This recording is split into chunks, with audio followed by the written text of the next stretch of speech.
And good evening, WNBA and women's basketball fans, and welcome in to the WNBA 365 Network, your 24/7, 365 comprehensive home for everything revolving around the WNBA and the rest of the women's basketball universe. Back with you folks today on a very special edition of our program again, once more. But again, this evening, at least for the next 30 to 45 minutes, we'll be here sharing some good stories, folks. As again today, today once again stop and pause to pay tribute to one of the greatest women's basketball coaches of all time, of course, the legendary Pat Summitt, of course, folks, who today had her very well done celebration of life today from TBA on the campus of the University of Tennessee. And again, folks, so for the next 30 to 45 minutes here, we'll be sharing some stories about Pat again, like we have in the past, of course, when we had broke the news, of course, about Pat's passing here this evening. And to join me, folks, in that is Crystal Thomas joining us here today from Los Angeles, and of course Cal McClure joining you folks here today from Studio 171 in San Diego. KT, thanks for joining us here tonight again. Pretty sort of a somewhat condensed, but more so a quick get together this evening. More so again talking about a very, very legendary pioneer and legend and trailblazer for the women's basketball world. Good to see you tonight. How's it going tonight? Full. I'm full, but it's going well.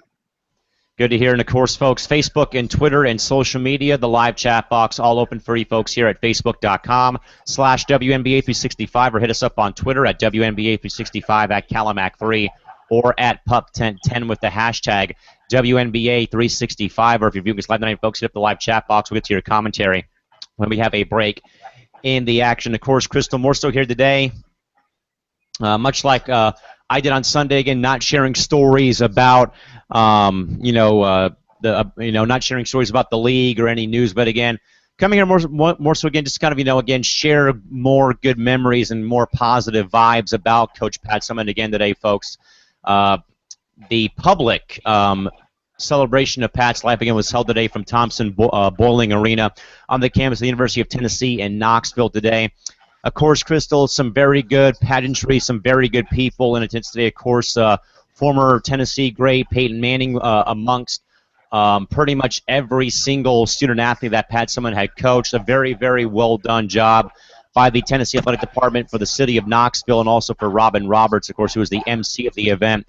Crystal, I know that you missed the event today on ESPN2 and on the SEC network, but I guess, Crystal, what you probably had seen on social media from either the network here, of course, we had done our best to kind of, retweet and kind of keep people that couldn't see the festivities live on ESPN2 or the SEC network kind of in the loop about what was going on.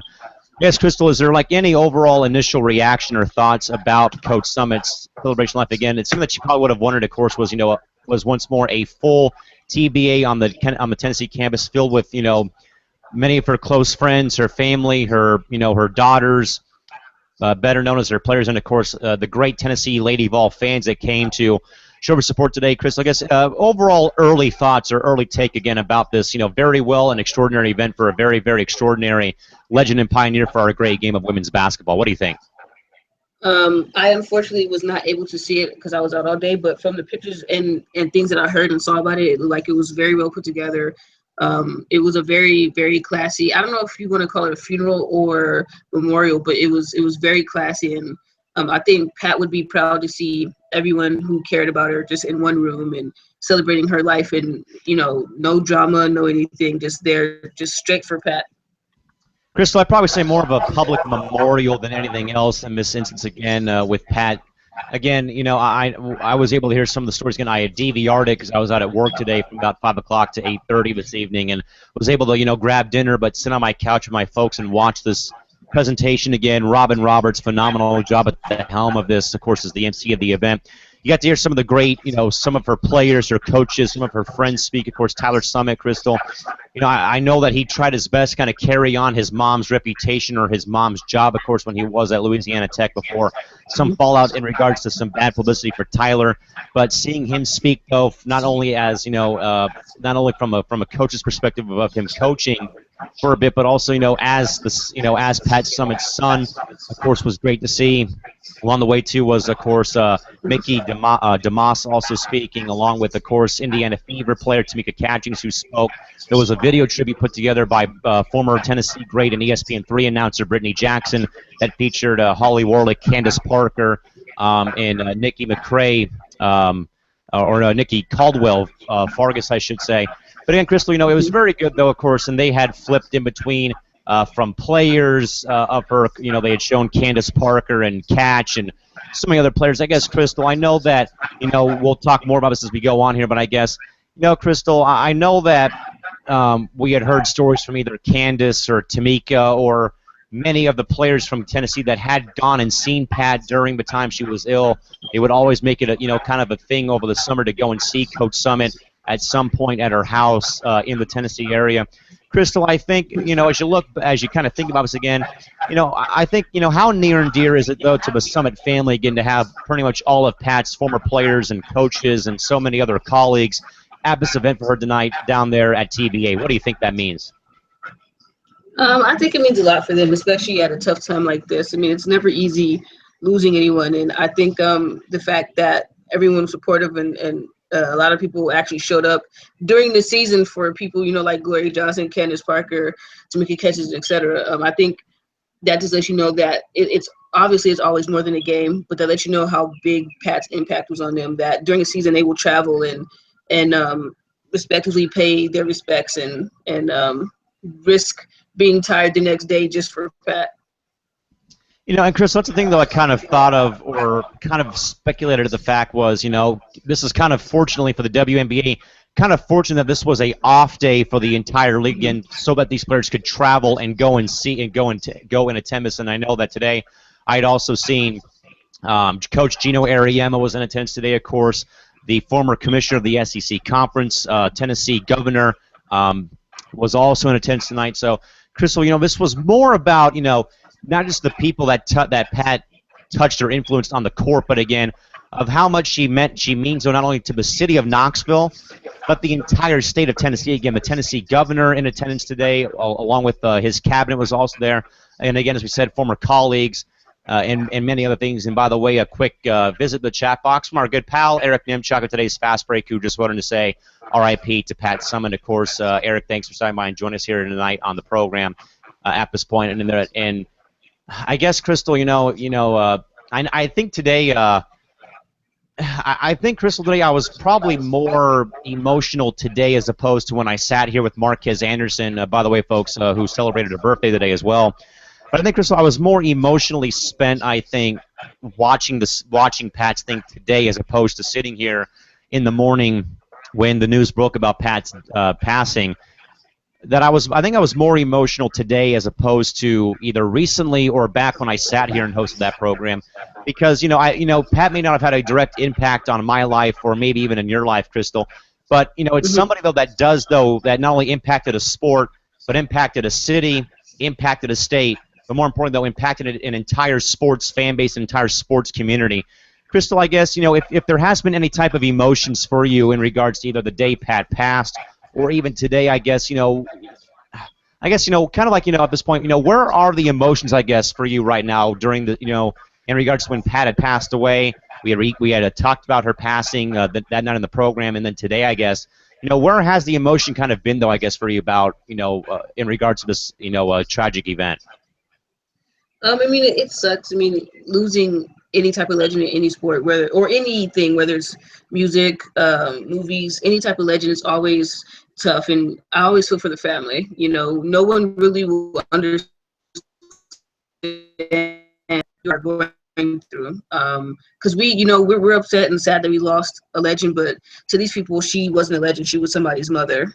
So I think we'll never really understand the pain that they feel, but it's a sad situation. I mean, it does suck. It sucks that a deadly disease had to take her the way that it did, and I just hope the family eventually will feel a little. I mean, you're never going to get over it, but I hope eventually it gets a little bit easier for them to cope with it. Yeah, Crystal, absolutely. Again, folks, Cal McClure and Crystal Thomas here, spending some time with you again, kind of recapping and kind of rehashing a little bit more about Pat Summitt again today. As Sue Favor, folks, by the way, just put out an article.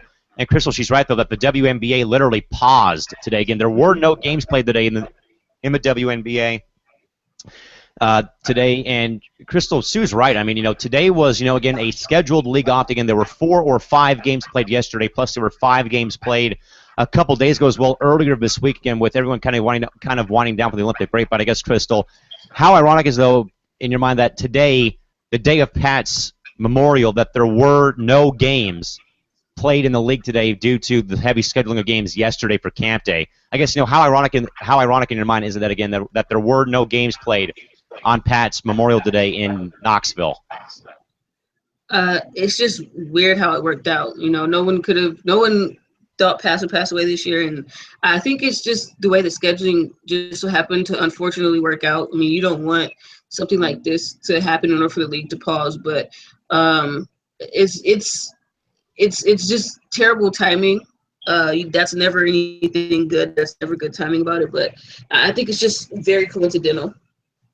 Yeah, very coincidental, I believe, as well. And by the way, Crystal, Eric says, P.S.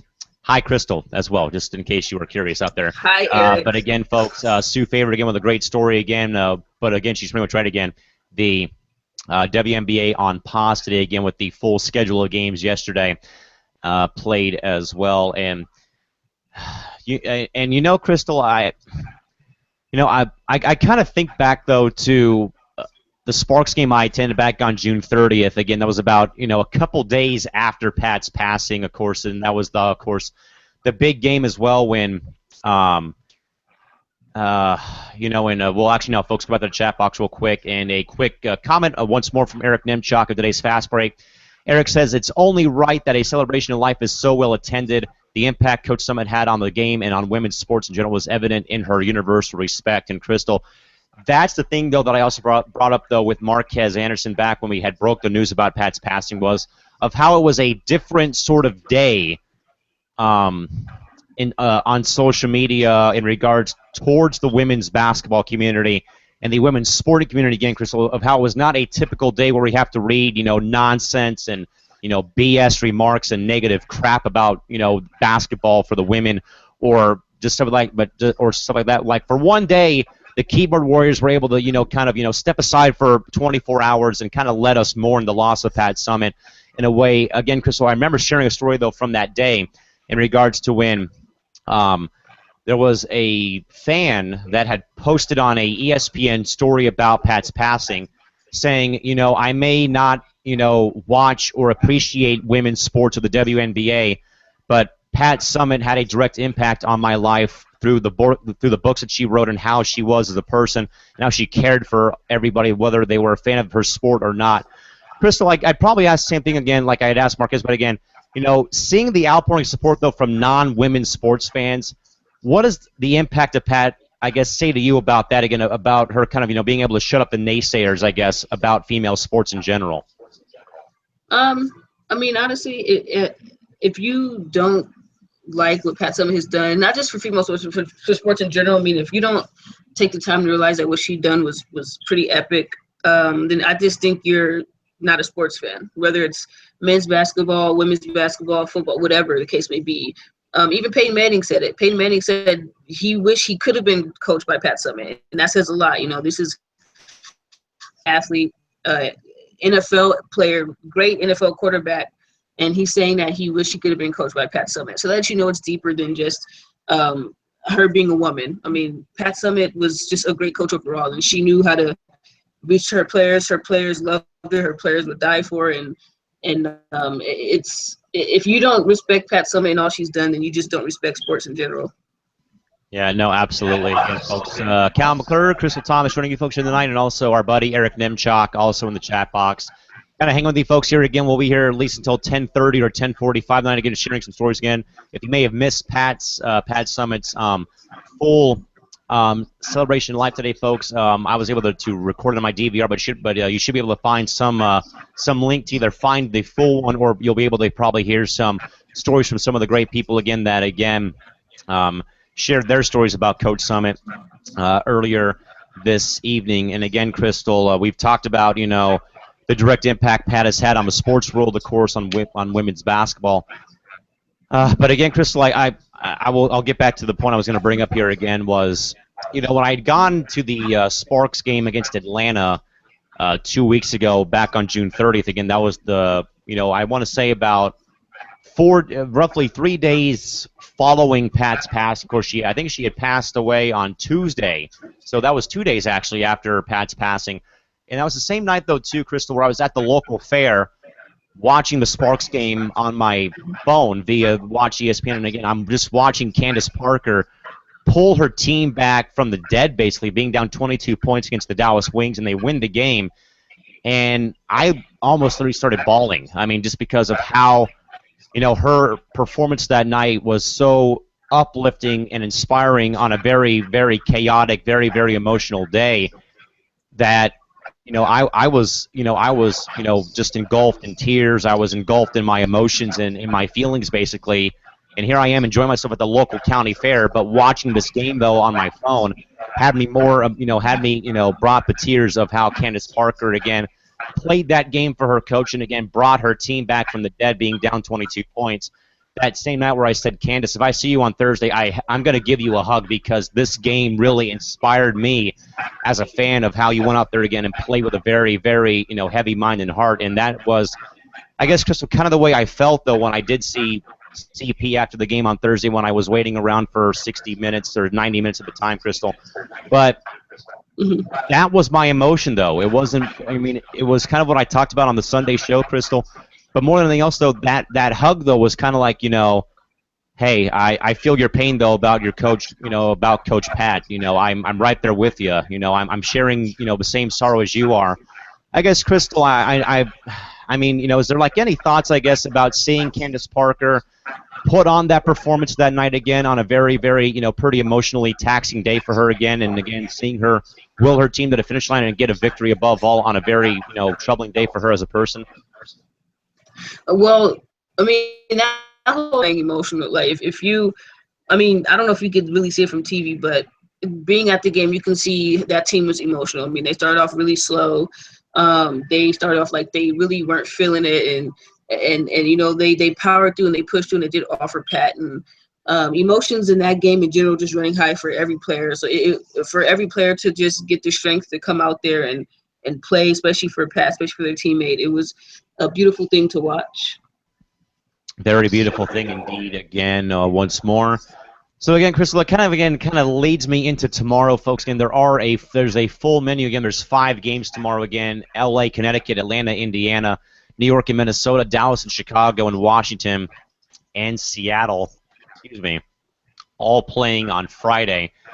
And again, Crystal, I think though that we kind of pondered this idea again, and I actually pondered this idea too on the day Pat had passed. Was wondering if Simmons and Parker and Johnson would play, and they all went out there and played very, very spirited affairs. But again, Crystal, again, being able to see all those players again from under Pat's umbrella, from Parker and from Candace Parker, Megan Simmons, Sierra Burdick, Catch, many other players, Glory Johnson also being there, and some former players.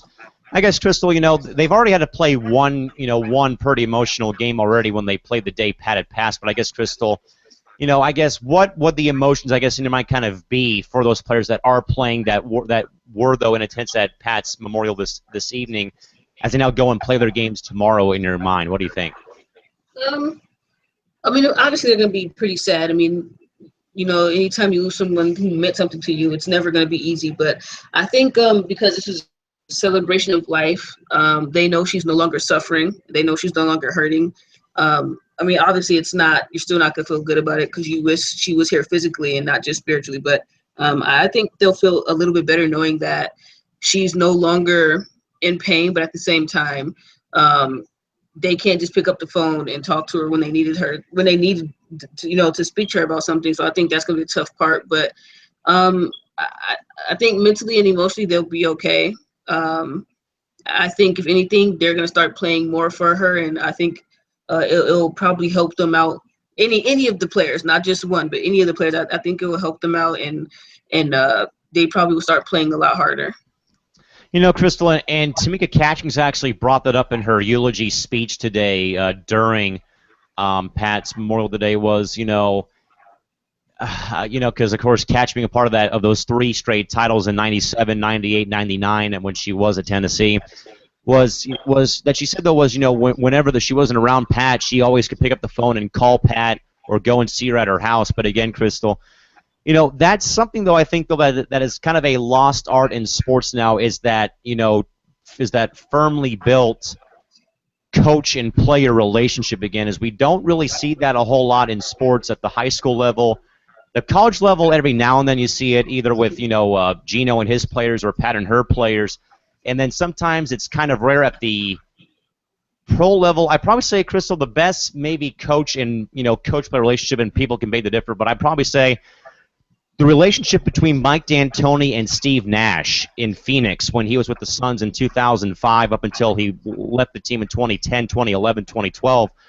That was unbreakable. I mean, of how they, were on the same page, and they always were, always communicating and stuff. And, that's something, though, that I just don't see in pro sports or in sports for that matter anymore. Crystal, I think you and I both can vouch for this, both as being former athletes. I guess, Crystal, how important is it though for a coach and player relationship like what we saw with Pat and her players in your mind?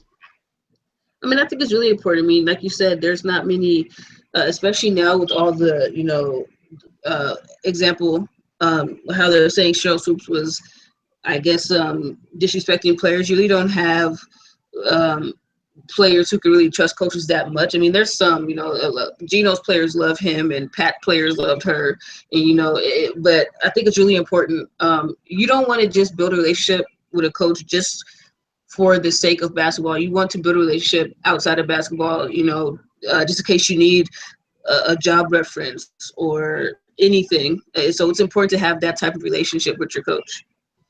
Crystal, of course, last year's Super Bowl winner, Peyton Manning, longtime NFL quarterback, soon-to-be Hall of Famer in Canton, Ohio, but former Tennessee great as well, also shared a pretty nice, heartfelt, very well-written eulogy as well, and he pretty much said, though, that the best way, though, for us as fans, or us as or us as humans in general, more so he says for us as Tennessee fans or sports fans, Crystal, he said the easiest way to carry on Pat's legacy is to donate to the Pat Summitt Foundation. Of course, Crystal has done wonders for the Alzheimer's, for everyone affected by Alzheimer's at this point. But again, Crystal, I think back though as well to Tony Gwynn, of course, a legend in San Diego sports icon, of course, who passed away 2 years ago from oral cancer, suffered by many years of chewing tobacco, but how he became the face or like the voice for raising awareness about doing smokeless or doing tobacco products, of how it can, lead to these health effects.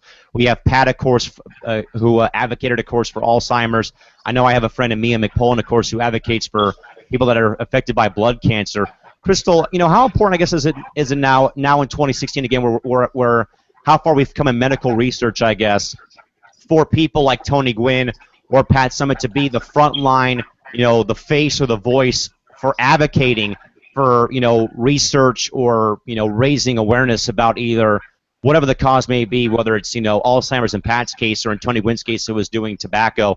How important is that? How important is that now in your mind in 2016 here, where again we have had so many medical breakthroughs in your mind? I mean, it's important because they always want to try to make, I guess, someone the face of something, and not necessarily to have a celebrity backing, but to just, they know that a lot of people will listen to celebrities on any cause. So I think it's important that people do research on Alzheimer's and dementia and figure out how they can, donate money to this cause and hopefully find a cure one day. You don't want your friend or your parents or anyone you love to go through this. So I think that's also another reason why it's important to have awareness raised, so you can, ultimately try to figure out how you can help the fight as well. Crystal, I lost my grandmother both to dementia and Alzheimer's, both the two diseases that Pat, of course, had to battle and endure over the 5 years that she had battled it while she was still coaching in like the waning part of her career again. And Alzheimer's and dementia kind of hits home for me, of course, with Pat's passing, again, of what she's meant, of course, to advocating and fighting and battling for research, and also just fighting in general to raise awareness about the disease. at this point in time. But I guess, Crystal, before we move on now to bigger and better things again, and again, I know that, again, you sadly were not able to catch Pat's celebration of life. But again, Crystal, I guess final thoughts overall again on what's been, a pretty rough year so far for the women's basketball community, at least for the summer again, with both Pat's passing and then today the celebration of her life. I guess final thoughts again about Pat Summitt in your mind. What are they? Legend. That's all that I can really say. A legend. Hopefully they keep Pat Summitt's name alive. Future coaches, future players, hopefully they know about Pat Summitt just like we know about Jimmy V or how we know about Kay Yao. So hopefully her name and her legacy will still be alive. And they say legends never die. So let's hope we can keep it that way. Man, oh man, what I would pay right now to hear Kay and Pat talk about, upcoming games that they be playing, or my goodness gracious, well, two very, very well-known, well-respected, and two pioneers no longer with us, of course, with Kay and Pat. And I'm sure, Crystal, they're sharing very good stories about their basketball coaching careers and stuff right now upstairs. And I know that we'll see them both very, very soon again in the very, very near future. But with that, though, Crystal, I did, though, actually have one more point, Crystal, I wanted to bring up, though, is, again, of how we've seen, again, the college basketball world, again, have the We Back Pat games, again, to benefit and help Pat's foundation out. Crystal, I remember telling Marquez Anderson here, again, back on our first show, again, about Pat's passing, again, that I believe wholeheartedly, 100% in my heart and in my mind, that we will now see this game be played annually by every college, that they will probably now try to have or they should at least attempt to have one of these games to benefit Pat's foundation. Crystal, would it be, I guess, Crystal, in your mind, is it probably, in the interest of the schools, should this become a full-blown, girls and women's basketball annual tradition again, is having everybody have a We Back Pat game starting this season in your mind? What do you think? I mean, it could. I don't think it will hurt. I think, it's owed to Pat. I'm pretty sure a lot of schools or a lot of teams are going to think about something like that, but I wouldn't be surprised if they started doing something like that, kind of like how they do the Play for K. I wouldn't be surprised if they have like a We Back Pat week. Yeah, and Crystal, I was actually a part of the annual Point Loma Nazarene University Kay Yao game last year, and now that I've been through one of those, like now it's like now you kind of feel indebted, or you kind of feel like you have to do this now. I mean, because I know that, again, colleges have done it, but I think, though, that now this has to become an annual thing. I think that if you're going to honor two of the greatest coaches in women's college basketball history, or two of them at least, I think that you do put on, of course, you have the Kay Yao Foundation game, of course, where everyone wears pink. But I think, though, that you also I think everyone else does need to do the We Back Pat game as well. And maybe, Crystal, that's an idea that I'm probably passed along in my staff meeting for Point Loma women's basketball sometime in the off season. Was, hey, I think that we should do this as well, along with this Kay Yao game. I guess, Crystal, I know that probably it's different, or it was different for you at the JC level, of course, at LA Pierce. But I guess, Crystal, could you presumably, though, perhaps, I guess, see your school doing this, perhaps, though, maybe, or what do you think? I mean, there was a breast cancer game. We did have a breast cancer game, but it wasn't like a Play for K or anything like that. It was just, just regular breast cancer game where they had breast cancer survivors coming. So I can see them doing something like that, but with the lack of money that Pierce has, I doubt they would be able to even do a back pat or Play for K out type of thing.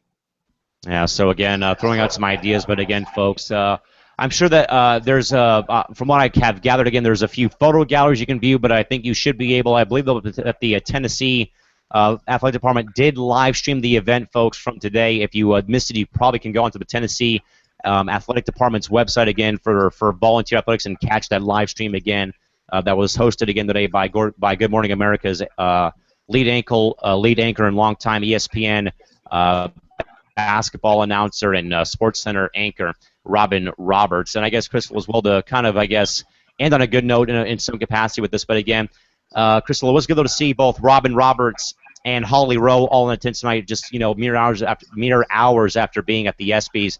Crystal, again, we know again about Holly Rowe kind of going through her stuff right now, and also Shelly Smith of ESPN also going through, both going through cancer, and then of course we see Robin Roberts, Crystal, of course, who also battled breast cancer. Crystal, in your mind, I guess, how empowering is it though to have both Holly Rowe and Robin Roberts again, who both have been battling cancer, make appearances tonight at Pat Summitt's celebration of life in your mind? I mean, I think they more so were doing it because they knew Pat, but I mean, it's pretty cool to see people who fought and you know, in Holly Rowe's case, still battling some sort of disease. I mean, they're just letting people know that we may have this disease, but we're not out, we're not broken. And unfortunately, you know, Pat fought long enough, and her fought, you know, her battle ended, but I think they're just there to show the strength and empowerment of how far you could go if you continue to fight. Yeah, and again, folks, like Eric and Stu Fairbo said again, how fitting in that the WNBA was off tonight again. In a way, you know, man, tell you folks, but God is good in very, very many ways, and tonight was a very good day. Again, that the WNBA was again off this evening. Again, no games were played, where Pat's players were able to go and travel to Knoxville, be together with their Lady Vol family again before moving on to the Friday games, folks, in the WNBA as we get ready to wrap up here for the night on this very, very abbreviated edition of the show. Again, folks, 5 games on the WNBA schedule for Friday here across the U.S., beginning at 4 o'clock p.m. Pacific, 7 o'clock Eastern. L.A. at Connecticut, Atlanta at Indiana, both those games at 4 o'clock. 5 o'clock game, New York at Minnesota at 5:30, Dallas at Chicago, and at 7 o'clock, late night game, Mystics at the Storm. At 7 p.m. By the way, Crystal, we will actually get to this real quick as well. But again, tomorrow night will be the at the Storm game. Of course, Crystal, the legendary Lauren Jackson, the great LJ number 15, will have her number retired by the Storm organization after the game concludes between the Mystics and Storm tomorrow night. Crystal, I know that LJ sadly, some injury problems, forced her into retirement because of some recurring ACL and knee injuries. But, Crystal, I don't think I've seen a player come in and take the league by storm quite literally than how Lauren Jackson did with 2 titles and 3 MVP awards and all the other accolades she has in ranking the top 5 in pretty much every offensive category. Crystal, as LJ prepares to have her number retired, what is your final thoughts, I guess, on Lauren Jackson's overall career with the Seattle Storm in your mind? Hall of Famer, especially in the short time that she's actually played with Seattle. I mean, she played with them for a little bit, but it was ultimately short. Her career was cut short because of injuries. But I mean, she's a legend. How I have mentioned Sue Bird was the mayor of that town. Well, that was Lauren Jackson's position. Even though her and Sue Bird, even though ultimately they are the reasons why they win those rings, but Lauren Jackson, I don't think. And she was a big part of what they had in Seattle. And she's a big reason why Seattle is as prestigious of a organization as they are. And it's kind of like when Lisa Leslie retired for us LA fans. We knew exactly what that meant for us. And Seattle had a great thing when they had Lauren Jackson being. Honestly, she's probably the second best post that came out around that area since Lisa Leslie. I mean, if you normally look at the records, it's normally been Lisa Leslie and Lauren Jackson neck and neck. So I think it's going to be a lot of wet eyes there during that jersey ceremony, but Seattle knows that they definitely have a Hall of Famer. 2 of them, because Sue Bird's going to be a Hall of Famer as well. Crystal, I think, not just about LJ and her game with the W, but I think more about how she was kind of the player, though, that really opened up the international floodgates again, and we've seen a big influx of talent from not just Australia, Crystal, but around the world and what we've seen from either Sonja Petrovic or, Marta Chagre coming over to play again. We've seen a lot of, a very good, international coming over from other pro leagues around the world to the WNBA. And I believe, though, Crystal, they really owe a lot of praise and a lot of thank yous to LJ for really opening that door, though, for a lot of these other foreign international players. Crystal, in your mind, though, does Lauren Jackson really, though, get a lot of credit, in your mind at least, for the international influx of talent that has come to the WNBA as of now and even in the past? I mean, I mean, she's never. The thing about Lauren Jackson is like everybody knows she's a superstar, but at the same time, I don't feel like she gets talked about enough now. It's kind of like, oh, Lauren Jackson is no longer in the league, so we're just gonna throw her name under the rug. But Lauren Jackson's is definitely, you know, if the league ever did a top 30, she'd definitely be in the top 30. I mean, we already know she's in the top 20, I believe, if I can remember from memory. But she's definitely one of the reasons why the WNBA became what it was. She's a legend in my eyes, and you know, I saw her, you know, she was big in Australia before we Americans knew about her. So legend's probably not the proper word, but Lauren Jackson doesn't get enough just due. I feel like a lot of people kind of, you know, out of sight, out of mind, as they say, and we haven't seen her in a while. So, you know, I guess a lot of people are like, oh, Lauren Jackson can't be as good as she was because I've never seen her play. But Lauren Jackson's a real deal, and hopefully people will soon realize that after this jersey ceremony. Absolutely. And again, folks, Lauren Jackson will have her number retired by the Storm organization in a post-game ceremony that'll be following the Storm and Mystics game at 7 o'clock Pacific, 10 o'clock Eastern Time. Again, Crystal, let's kind of go around the perimeter again once more to kind of get back and rehash predictions for tomorrow's game. But again, 5 games tomorrow. First up, Crystal, again, is L.A. and Connecticut. Crystal, thoughts and who you got? Of course, I'm going with LA. Connecticut has been playing significantly better since that trade, but I just don't think Connecticut has what it takes to hold off what NECA's been doing. I mean, NECA's just been playing some awesome basketball for LA, and I also don't think that anybody can stop Chrissy Tolliver's streak of a 3 in every game yet. I mean, she's just money out of there. Nobody's really talking about that streak. I'm not sure if it's a record or not, but the way that LA is playing right now, I mean, yeah, there's games and minutes and times when they take lapses, but the way that LA is playing right now, they're just have so much focus. It's going to be a while before another team beats them again, if another team even beats them through the rest of the season. But I'm going to have to go with LA. So we'll both go with LA, but Crystal, though I do agree. I mean, the Sun have really lately they have shown some flashes of, you know, like the future is getting brighter and brighter with every game again, and perhaps that learning curve has set in. But again, you know, I don't know if there's really though a way for a team like the Sun to really stop Parker, Agumake, or even Tolliver. As you said again, that streak again. She's made at least one three in every game played so far. Will both take LA on the road to begin their very lengthy 9-game road trip that will carry over after the Olympic break does come and go. Next game, Crystal, is Atlanta and Indiana at 4 o'clock Pacific, 7 o'clock Eastern on League Pass or WNDY. Crystal, thoughts and who you got? This was a tough one because both teams could be really inconsistent at times. I'm going to go with Atlanta. Yeah, I think, Atlanta's who I also picked again because I think, though, that Indiana, they've been such a roller coaster again. And it seems like, Crystal, too, is that whenever they do get down a lot early in the game, they seem to hit the panic button and then they run out of time, basically. So we're going to go with Atlanta on the road, 5 o'clock, 8 o'clock on League Pass or MSG, Crystal. Liberty at Lynx. We already saw the Liberty beat the Lynx at Target Center once in overtime. But, Crystal, again, thoughts and who do you have in this one? I think this game is going to be really close. I know somebody asked me earlier. I said New York earlier, but I'm kind of leaning in the middle right now towards the Lynx. But it's going to be a close game. Right now, on that one, honestly, I don't know who to even pick. So I'm kind of just like in the middle.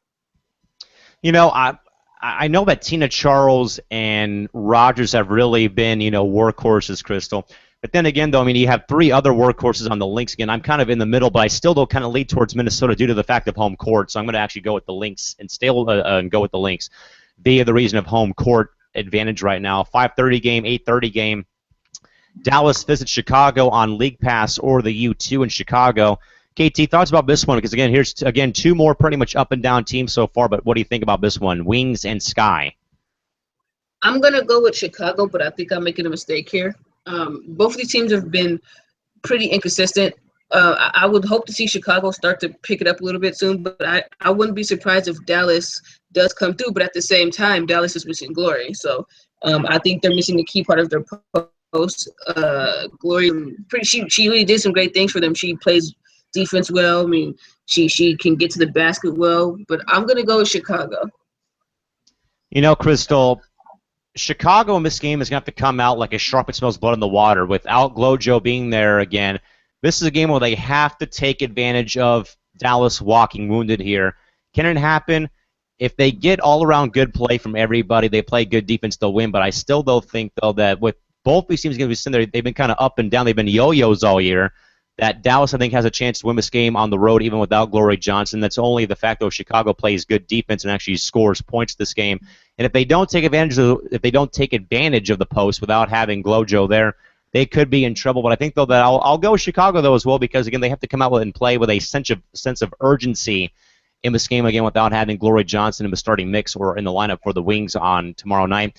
Then, of course, Crystal, the late night game, 7 o'clock, 10 o'clock, Mystics and Storm on League Pass or Joe TV, Fox in Seattle. KT, how about this one? Thoughts and preview and who you got? I'm going to go with Seattle. I think Seattle is just the better team out of those two, surprisingly. So I think Seattle's going to pull it off. Probably Seattle by like 5. Yeah, I think that I know we've already seen one team win on a jersey retirement night. Of course, that was the Stars winning on Becky Hammond night. Let's make it 2. Let's all go with Seattle to win on Lauren Jackson night up in Seattle tomorrow night. But again, folks, 5 great games all on the schedule for tomorrow. That again, the 5-game schedule goes as follows once more. That'll be L.A., Connecticut at 4 o'clock Pacific, 7 o'clock Eastern on League Pass. The other 4 o'clock and 7 o'clock game, Dream at Fever on League Pass or WNDY. 5 o'clock game, Liberty and Lynx on League Pass or MSG. 5:30 game, Dallas at Chicago on League Pass or the U2. And at 7 o'clock p.m., Mystics and Storm on League Pass or Joe TV in the Seattle area. With that, though, folks, we will call it a night here on episode number 298. We will come back and see you folks back here mañana, tomorrow night, back here. Right now, again, showtime to be determined, but probably going to be a 10 o'clock start due to the late night game tomorrow night with the with the Mystics and Storm. But again, folks, tomorrow night, we'll see you back here tomorrow night for Crystal Thomas up in Los Angeles and for Cal McClure joining you folks here from Studio 171 in San Diego. Until mañana for episode 299. Have a safe night, folks. Drive home safely. Thanks for joining us here, and good night now. This has been the WNBA 365 Network. Again, episode number 299. Back here tomorrow night, folks. Same time, same place.